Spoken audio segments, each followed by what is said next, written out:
Hello there, welcome you in English class. As you know, we have done our reader portion. So today we will start our supplementary book. Name is It So Happened. So till the third chapter we have done already in the pre-midterm syllabus.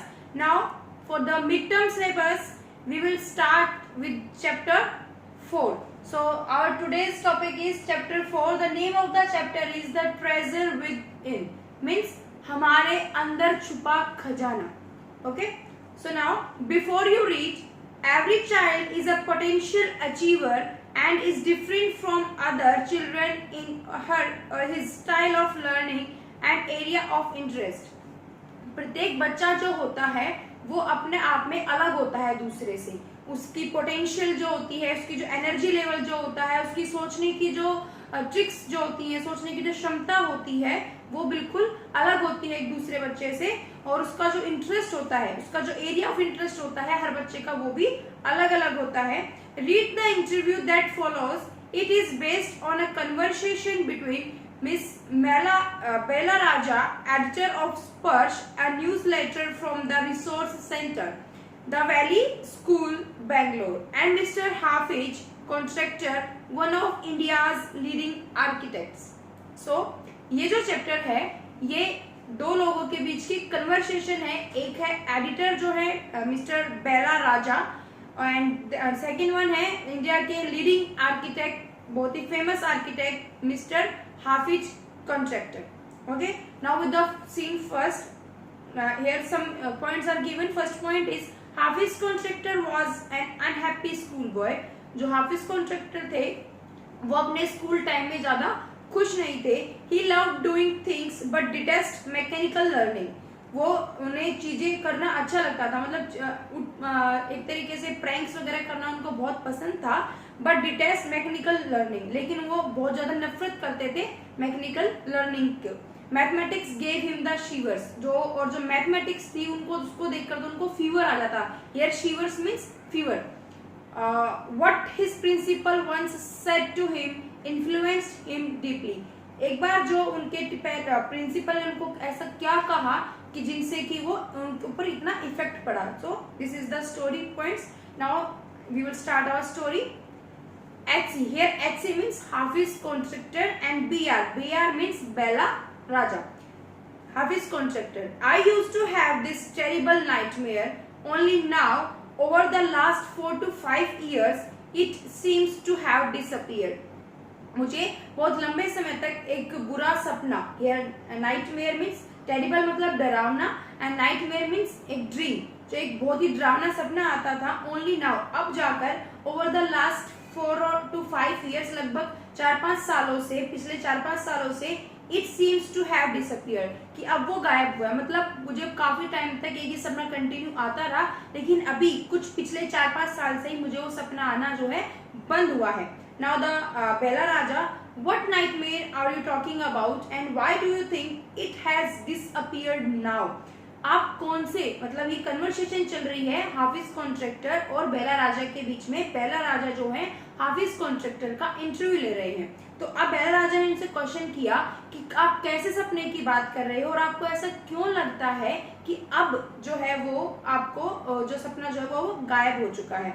तो हाफिज contractor कहते हैं I used to get continuous nightmares about appearing for a maths examination where I did not know anything. मुझे continue एक ही सपना आता था कि मैं एक मैथ का एग्जाम दे रहा हूँ बैठकर और मुझे वहाँ कुछ नहीं आता.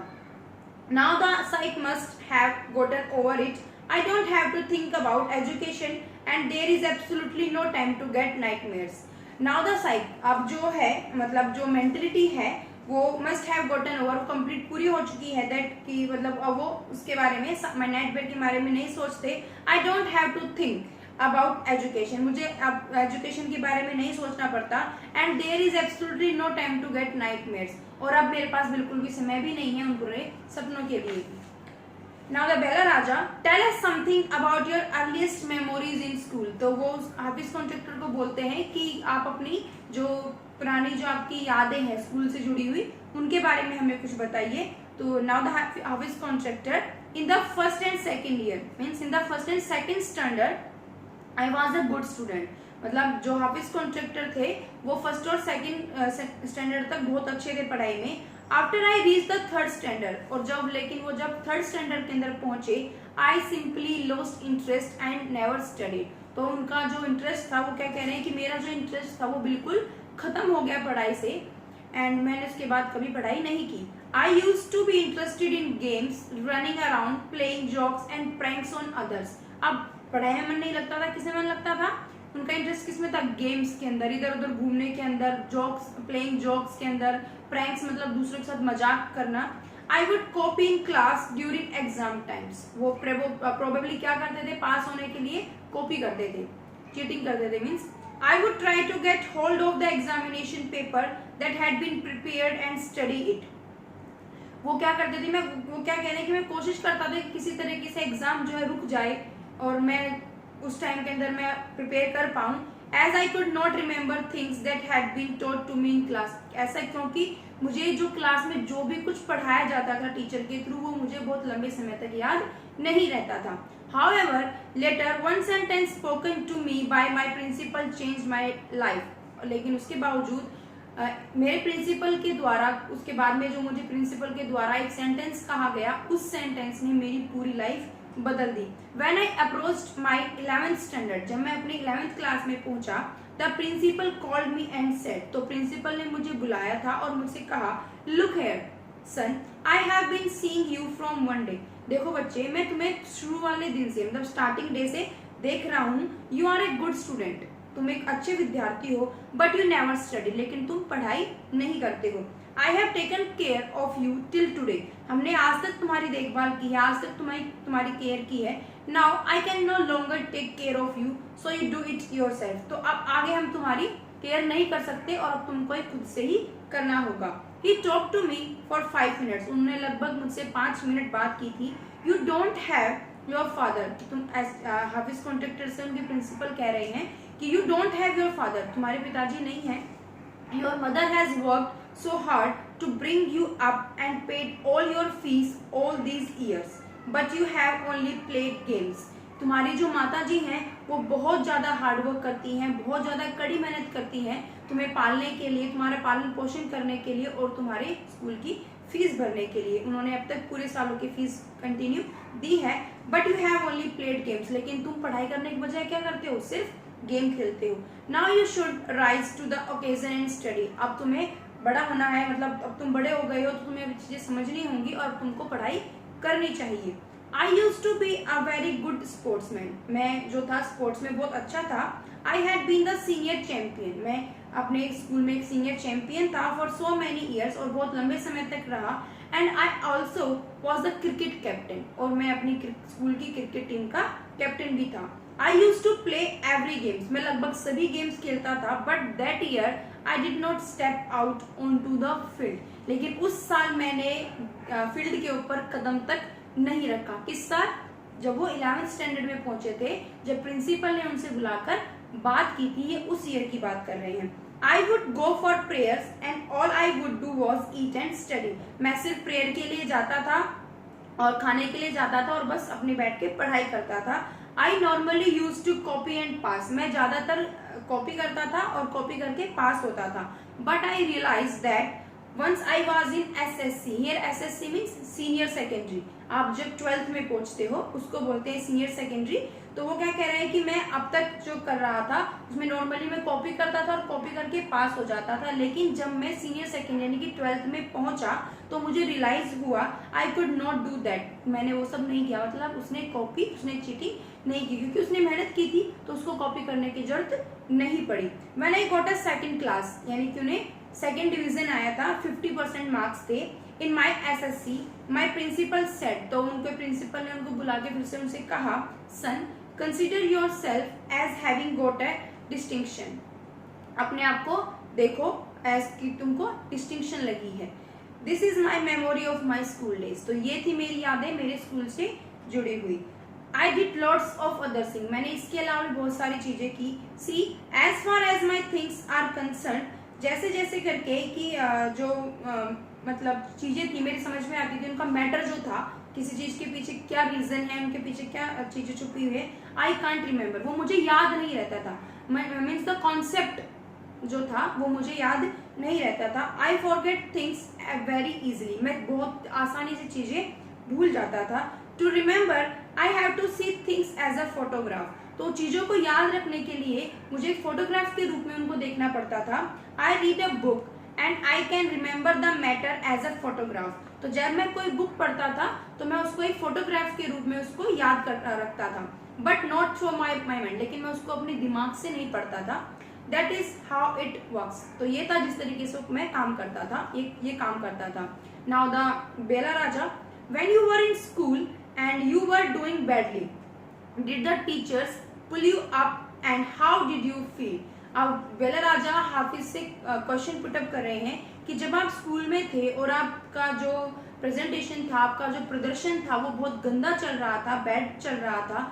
Did the teachers pull you. Here pull you means scold, मतलब डांटना. तो क्या आपके टीचर्स आपको डांटते थे, और अगर वो डांटते थे तो आपको कैसा फील होता था. Now the Hafiz contractor. I never felt anything on being pulled up. मुझे कभी कुछ भी फील नहीं हुआ पुल्ड अप के दौरान, मतलब जब वो स्कॉल्डेड होते थे टीचर्स के थ्रू. I use to be so interested in playing. मेरा ध्यान सिर्फ गेम की तरफ रहता था, खेलने की तरफ रहता था. I would receive a caning every week. Here caning means beaten with a stick, किसी डंडे से उसको मारना. तो वो क्या कह रहा है कि मुझे लगभग हर हफ्ते डंडे मिलते थे. नाउ द बेला राजा. When you knew that you had incurred the wrath of your teacher by not doing your homework or by behaving badly, when you knew you would get a caning, what was the state of your mind. अब बेला राजा question put up कर रहे हैं. When you knew that, जब आपको पता चलता था कि that you had incurred the wrath of your teacher, कि आपने अपने टीचर के गुस्से को बहुत ज्यादा बढ़ा दिया है. तो बेला राजा उनसे पूछ रहे हैं कि जैसे आपको पता चलता था कि आपने होमवर्क पूरा नहीं किया है, आपके बैड बिहेवियर की वजह से आपके जो टीचर हैं वो आपसे बहुत ज्यादा गुस्सा हो गए हैं. And when you new you would get a Canning, कि आपको पता चलता था कि अब इसके बारे में आपको पनिशमेंट मिलेगी, मतलब आपको डंडे खाने पड़ेंगे. So what was the state of your mind. तो आपके माइंड की स्टेट क्या, कंडीशन क्या होती थी. ऑफिस कॉन्ट्रैक्टर रिप्लाई देते हैं. State of mind, just lift up the hand and they would can you. वो मतलब वो क्या बता रहे हैं, क्या स्टेट ऑफ माइंड. मैं सिर्फ अपने हाथ खड़े करता था और डंडे खाता था. I would hurt badly. मुझे बहुत ज्यादा तकलीफ होती थी, बहुत बुरे तरीके से हर्ट होता था मैं. And then I would have to forget about it. और फिर मैं जल्दी उसके बारे में भूल जाता था. Because I would want to go and play. क्योंकि मुझे खेलना था, मैं जाता था और सिर्फ खेलता था. बेला राजा. यू नेवर फेल्ट इनसिक्योर और थ्रेटेंड. क्या आपको कभी इनसिक्योरिटी फील नहीं हुई और आप डरे नहीं कभी किसी चीज से. Now the Hafiz contractor. I was just interested in playing and nothing else. मुझे सिर्फ खेलने में इंटरेस्ट था और किसी चीज में इंटरेस्ट नहीं था. I was most interested in funny pranks. मैं बहुत ज्यादा प्रैंक्स एक दूसरे के साथ मतलब मजाक करने में भी इंटरेस्टेड था. One day I did not want to study. एक दिन मैं खेलना मतलब पढ़ना नहीं चाहता था. So I created a distraction. तो मैंने एक डिस्ट्रैक्शन किया, मतलब एक ऐसी चीज जो आपको आनंद दे, प्लेजरेबल थिंग्स. सो डिस्ट्रैक्शन किया. क्या था. For 1 whole hour we played chor police.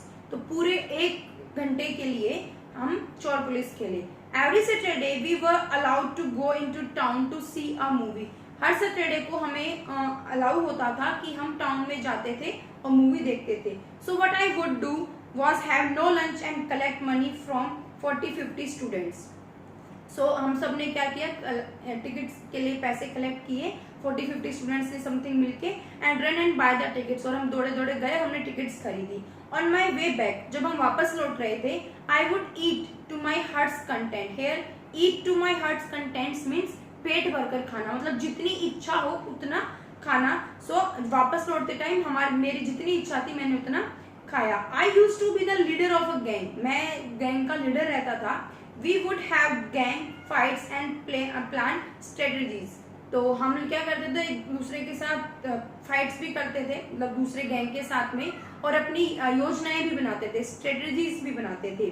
These things use to interest me more than any academics. ये जो चीजें थी, अपने दोस्तों के साथ गैंग में रहना और गैंग का लीडर बनना, मूवी वगैरह देखना, मतलब खेलना, प्रैंक्स करना, ये सब जो चीजें थी मुझे एकेडमिक्स से यानी कि पढ़ाई से ज्यादा आनंददायक लगती थी. Students use to book my textbooks for the following year. जो दूसरे बच्चे थे वो जो लास्ट ईयर की जो नोटबुक्स होती थी वो मेरी बुक्स को लेना बहुत ज्यादा प्रेफर करते थे, बिकॉज क्योंकि दे वर ऑलमोस्ट ब्रांड न्यू, क्योंकि वो बिल्कुल नई रहती थी। I probably open them one day before exam. मैं सिर्फ पूरे साल में उनको एक बार ही खोलता था, से एग्जाम से जस्ट पहले वाले दिन उनको पढ़ने के लिए। तो जो उसकी बुक की जो कंडीशन थी वो बिल्कुल नई किताबों जैसी रहती थी। तो जैसे कोई बच्चा सेकंड हैंड बुक परचेज करता है तो वो क्या कह रहा है कि जो बच्चे थे दूसरे वो प्रोबेबली इंटरेस्टेड रहते थे उसकी बुक को परचेज करने में, क्योंकि उसकी बुक सेकेंड हैंड होने के बावजूद भी बिल्कुल नई जैसी होती थी। So this is the scene first. Now we are going to do the question answer of scene first, comprehension check. So dear students, first of all you have to do the comprehension check questions in your fair notebook. As you know, as I have told you earlier that you have to do the comprehension questions of supplementary in fair notebook and readers textbooks working with text questions answers in a fair notebook. No need to do comprehensions of reader book in notebook, but in supplementary book you have to do the comprehension questions in your fair notebook, and here no need to do the working with test questions in your fair notebook. मतलब कि आपका जो reader की book थी उसके अंदर तो आपको केवल वर्किंग विद जो टेस्ट वाले जो क्वेश्चंस थे उनको फेयर नोटबुक में करना था, और कॉम्प्रिहेंशन के जो क्वेश्चंस थे उनको आपको बुक में ही करना था, नोटबुक के अंदर नहीं करना था। But in supplementary it is just reverse. लेकिन सप्लीमेंट्री के अंदर भी बिल्कुल उल्टा है। आपको सप्लीमेंट्री बुक के अंदर जो आपके कॉम्प्रिहेंशन के जो क्वेश्चंस हैं वो आपको फेयर नोटबुक के अंदर करने हैं, और बाकी जो वर्किंग विद टेस्ट वाले क्वेश्चंस हैं वो बेसिकली डिस्कस वाले क्वेश्चंस हैं तो वो आपको नहीं करने हैं। So now on page number 28 comprehension check first question is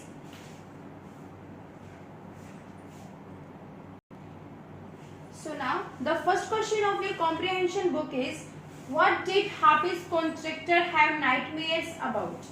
कि किसके बारे में हाफिज कॉन्ट्रैक्टर को जो है नाइटमेयर्स आते थे, सपने आते थे। The answer is Hafiz here. It means Hafiz contractor had nightmares about appearing for a mathematics exam and not knowing anything. Hafiz contractor को किस चीज के नाइटमेयर्स आते थे, सपने आते थे? About appearing for a mathematics exam, कि वो मैथमेटिक्स के एग्जाम में बैठा है and not knowing anything, और उसे कुछ भी नहीं आ रहा है। तो ये नाइटमेयर आता था हाफिज कॉन्ट्रैक्टर को। Now the second question is what did the principal say to him which influenced him deeply। कि उसके प्रिंसिपल ने उसको बुलाकर ऐसा क्या कहा था कि जो उसको बहुत ज्यादा उसको डीपली इफेक्ट किया था, उसको जिसने अंदर से बदल दिया था। Now your answer is the principal told him that he didn't have his father. उसके प्रिंसिपल ने उसको कहा था कि तुम्हारे पिताजी नहीं थे, and his mother had worked hard, और उसकी माताजी ने बहुत ज्यादा कड़ी मेहनत की थी टू ब्रिंग हिम अप, उसको बड़ा करने के लिए, उसका पालन पोषण करने के लिए। नाउ अब his time to help his mother, अब उसका टाइम है अपनी माँ की मदद करने का। By doing well in studies, किसके थ्रू कर सकते हो कि आप पढ़ाई में बहुत अच्छा करो, आप अच्छे से पढ़ाई करो, तो आप अच्छे से पढ़ाई कर कर ही अपनी मदर की हेल्प कर सकते हो। तो ये प्रिंसिपल ने उसको सेंटेंस कहे थे जो जिन सेंटेंसेस ने उसको डीपली इफेक्ट किया था। Now the question number third.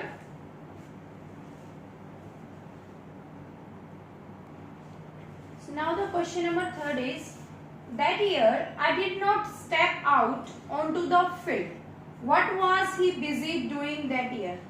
उस साल जब वो 11th स्टैंडर्ड में थे और जब उनके प्रिंसिपल ने उनको बुलाकर उनसे बात की थी, जिनके कई हुए शब्दों से वो बहुत ज्यादा डीपली इफेक्ट हुए थे, ये उस साल की बात कर रहे हैं कि उस साल अगर वो उन्होंने एक कदम भी फील्ड पर नहीं रखा तो उस पूरे साल उन्होंने क्या किया था। So the answer is he would go for prayers, would eat and study that year. वो सिर्फ कहाँ गए थे, उन्होंने कदम नहीं रखा फील्ड के ऊपर। क्या किया था कि वो सिर्फ जाते थे प्रेयर करने के लिए, खाना खाने के लिए, और फिर वो पढ़ाई करते थे। उस साल पूरे साल उन्होंने सिर्फ यही किया था।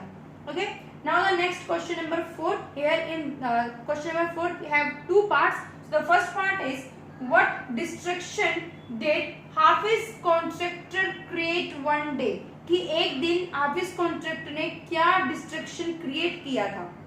So now the answer is one day he did not want to study, so he created a distraction and played chore police for one whole hour with his friends. तो एक दिन he did not want to study, वो पढ़ाई नहीं करना चाहते थे, so he created, इसलिए उन्होंने बनाया क्या, a distraction, एक मतलब एक ऐसा गेम जिसके अंदर खुशी मिल रही थी, and played, और खेले थे, क्या खेले थे वो, चोर पुलिस खेले थे, for one whole hour, पूरे 1 घंटे के लिए, with his friends, अपने दोस्तों के साथ. So this is the answer of fourth part first. Now the second part of question number 4. So now the last question of comprehension first of chapter 4 is, it is the second part of question number 4. Would you have liked to participate in the distraction had you been with him? कि जो हाफिज contractor ने जो distraction किया था, यानी कि जो चोर पुलिस खेला था, आपको अगर आप वहां उस टाइम पर होते, उनके साथ होते, तो क्या आप भी उसको पार्टिसिपेट करते, आपको पसंद आता वो खेलना. So now the answer is probably yes, अमूमन हाँ, क्योंकि because playing chor police is a lot of fun for children, क्योंकि चोर पुलिस खेलना बच्चों के लिए बहुत ही आनंददायक एक खेल होता है. So in this question you have to give your opinion. मेरा ओपिनियन यस था, आपका ओपिनियन नो भी हो सकता है, but you have give the reason why you not happy with it or why you happy with it. तो मैं happy हूँ कि मैं खुश हूँ, मैं मानती हूँ कि हाँ होता, तो that is the reason कि because playing चोर police is a lot of fun for children, क्योंकि चोर पुलिस खेलना बच्चों के लिए बहुत ही आनंददायक गेम होता है. अगर आप इसका आंसर नो में लिखते हो, so you have to give the reason with it also. तो आपको अपना रीजन भी साथ में देना होगा कि आपने ऐसा ये इसको क्यों नहीं होते, आप उसके साथ में आप पार्टिसिपेट क्यों नहीं करते. Okay, so students, this is the comprehension first question answers. There is only 4 questions, so you have to do that 4 questions in your fair notebook in neat and clean handwriting. So this is the today's video. In that we have read about the scene first of chapter 4, the treasure within, and with the comprehension question answers. ये हमारा पहला part था chapter 4 the treasure within का, जिसमें हमने scene first को पढ़ा और उसके कॉम्प्रिहेंशन क्वेश्चंस आंसर्स हमने किए. So in the next video we will read about the second scene, second part of the chapter the treasure within, and we will do the question answer comprehension questions also of second part. अब next video के अंदर हम अपनी जो इसका जो बचा हुआ हिस्सा है, सेकंड जो पार्ट है, सीन सेकंड जो है, उसके बारे में पढ़ेंगे, और उसके साथ जो उसके कॉम्प्रिहेंशन के क्वेश्चंस होंगे वो हम करेंगे. So till then do your work in neat and clean handwriting. Take care, be happy. Thank you.